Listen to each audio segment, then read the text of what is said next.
Yeah, I was gonna ask that question. I thought you I had a was like, secret. nah. You holding things back here? No, I mean, Lycan's just pretty weak. Laning stage, you can abuse him a little bit, but I don't expect EG to do that so much. I think they'll just... You just pretty much have to defend the towers and have some way of controlling him. I actually think Naga is really solid in this game thus far. I wouldn't be surprised to see either Fear or RTZ Naga in this game. And were you going to say something, Kat? I just thought it would be interesting if the Wyvern ended up showing up on Evil Genius's side, but I also wanted to talk about the Earth Spirit. Why didn't that hero show up last time? We will see it this time around. Team, it's funny because Zach, we actually gave EG Earth Spirit a while back, like an MDL, because as I discussed, you want Fear on a hero that you know he's gonna, want him early picking his hero, and he wasn't amazing at the hero back then. No, he wasn't. But now he's pretty good. He's really good now. Yes, he is. So I like the pick. They could potentially Venge Core, but I really don't think that's going to happen. Earth Spirit's actually quite weak against both Chen and Lycan. More early game focused minion heroes are very strong against Earth Spirit. But it's Earth Spirit, so you really never know. The hero gets treads in a veil at 20 minutes, and suddenly he's soloing both your supports with a kick. So we'll see what happens. What do Navi really want to pick up here in order to further invest? Because they pick up their early Lycan, right? It seems like they're very much focusing on their own strategy, kind of push strat with a lot of summons coming out. How do you double down on that? At Dire Slade, they want Roshan, they need Vision. Beastmaster might be an option here just to have the Hawk and give them that intel and more summons and units to throw into the mix as well. Yep, I agree with that completely. I think a Tidehunter might be possible. It's the traditional old school Chinese counter to both its Avenge, and I think it's also quite effective against Earth Spirit because, you cleanse everything and then ravage stuff and hopefully things die. The only thing is, again, like we saw last game, there were two heroes that really wanted Ancients. You don't really want to take an offlaner that requires them to catch up when you have a Lycan. You want him to rotate out of the lane very quickly. You want to control the safe lane hard. Get Lycan level 5, he can then screw off, go farm hard camp, farm Ancients, you get your support levels, start making rotations with the early Lycan ult, maybe take Roche, get towers, get momentum, win the game. And if you pick something like a Tidehunter, much slower to come online. I do like when Chen can just go for a rush Ags over getting a mech, so maybe a Darkseer could be possible, but it's interesting. It really depends on how Arcstyle wants to take this draft. And what about supports? We haven't seen the Lion being banned away. We already have enough incentive with the Lion-Chen combo, but then when you talk about Lycan leaving lane, opening that up, there's the Invoker for Dendi. Like that a lot. It's relatively weak against both the supports of EG, specifically if it's, it's pretty much going mid at this point. So Earth Spirit just sits mid for a while. Very dangerous. Arcstyle is going to need to help a lot, and this is pretty much where I expect the game to be decided. And I like, I'm not a huge fan of the pick because, I just brought up how they're going to need to control the safe lane. Lycan is an okay solo hero, but if you're in a position where a lot of attention is drawn towards the mid lane, you can punish a dual lane Lycan really hard with just one hero. Let's say if they have Darkseer Earth Spirit dual lane up against the Lycan, they could just run straight into the other support as well.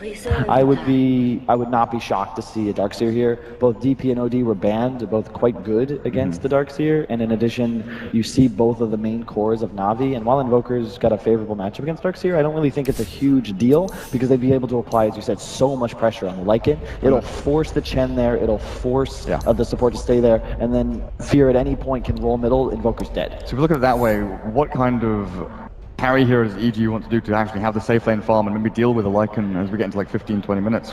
Is there anything that matches up particularly well against him? Beastmaster, interesting. Okay, they're going to go in a different direction. I'm okay with that pick though. Let's take it away from Navi. A Void into it. I don't know if I like the Void too much here. They have really good CC for him. A lot of, Beastmaster, if you Necrobook drain his mana and he's not, if he doesn't have an Ags, he's just now and can't ulti, so. And Vengeance lane is reasonably good, right? You just wave and right click, so and then you stop hitting him, so he's got to either time walk and waste mana and the cooldown, or he's got to just tango up. I actually favor Void just because the stun isn't long enough to prevent you from leaping the damage, even if you max it, so as long as you don't die to it, you're okay. My concern is the Earth Spirit, because that's one of the best Void killers there is, especially when you get to more levels and it has silence available. But Beastmaster I like just because it's one of those heroes where it really doesn't matter what Navi picks as their final support, and just to note, they're actually saving the support for last pick, which I'm really not a huge fan of.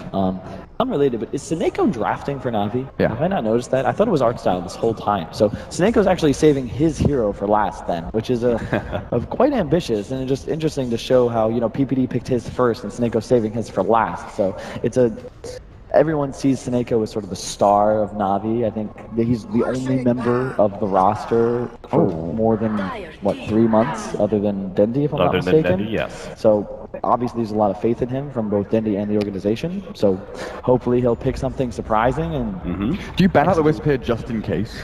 No, if Navi picks Wisp, like they're... No, I mean, does Navi ban Wisp just in case? Because the... Oh, okay. And you think Core Earth Spirit comes out on or Core Venge? I mean, if it was MVP, I'd probably be concerned. But EG, like they don't really need to resort to weird tricks. I guess so. They're in a very strong position with this draft, I believe. Isn't Bristleback not very strong against Necronomicon heroes or mana burn in general, right? Yeah. Isn't that a problem? Also quite weak to a certain extent against Void, as you can lock him facing a certain direction. In addition, time dilation prevents you from using your hero for quite some time. Yeah, so we could get off one Quill Spray, get time dilated, have all this mana burnt.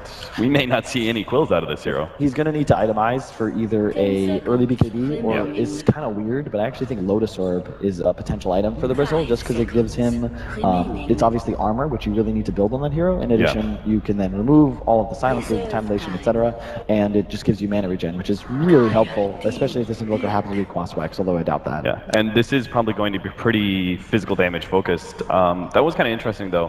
I wanted to bring this up. The Exort Invoker, much stronger with the Lycan, right? Forge Spirits, Howl, etc. But isn't Quaswax Invoker, you already said it's Invoker not great versus Vengeful Spirit and Earth Spirit, but isn't you're more susceptible as an Exort Invoker than against that kind of roaming power, right? Definitely.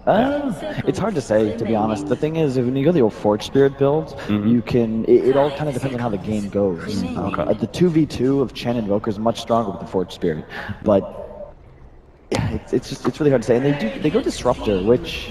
Because especially as Invoker, you're not going to be looking necessarily for kills with Sunstrike. You probably have like Forge, Cold Snap, Ice Wall in your rotation for the first, 7 or 8 minutes or so. Because you don't have any like hard stuns to look for Sunstrike kills. I'm not really sure what EG is going to go with this pick, but they can pretty much do whatever the hell they want to do. So could you run through the lineup and tell me what lanes they're going to? I know you're not going to be 100% certain with any of them, but... Talking about EG? Yeah, EG. This is almost certainly going to be a Beastmaster offlane, an Earth Spirit anywhere he wants to be, and then the Venge Bristle safe. And EG, and I agree with this, they save Sumail's hero for last, and they continue in like the sort of Chinese style of they have 2 supports and an offlaner in the first 2, and then they save their 1 and 2s for the last picks, which allow them to then counter the draft to the opposing team. I am not quite sure what they're going to pick for Sumail. They got 8 seconds. I'm going to just go out on a limb and just go with maybe a Lina. Wow, I was off. Okay. Solid pick. That's going to be a Spectre for Arteezy, and then the Bristleback mid, which isn't that bad of a matchup, I don't think, against the Invoker, especially with Exort. Yeah, the Exort Invoker, what the plan being just Quills and address the Forge Spirits? Forces you to go stick as well. Like, Invoker doesn't want to buy Wand, waste item slot, waste of money early on. You don't go with the Null, you can't buy extra regen, the salve. Like, it just messes up your entire laning phase pretty much. It's also really, the Bristle mid's going to be very difficult for them to kill with the Chen Invoker rotation, and in addition, it is a very easy kill on an Invoker with an Earth Spirit roll. So I once again just favor EG's draft. I think that the difference between first picking your 5 and last picking your 5 is a huge advantage for the team that gets their 5 out early. Like, there's a reason we number it like that. Like, the 5 hero normally will have like the least amount of impact, and the Disruptor is a solid pick.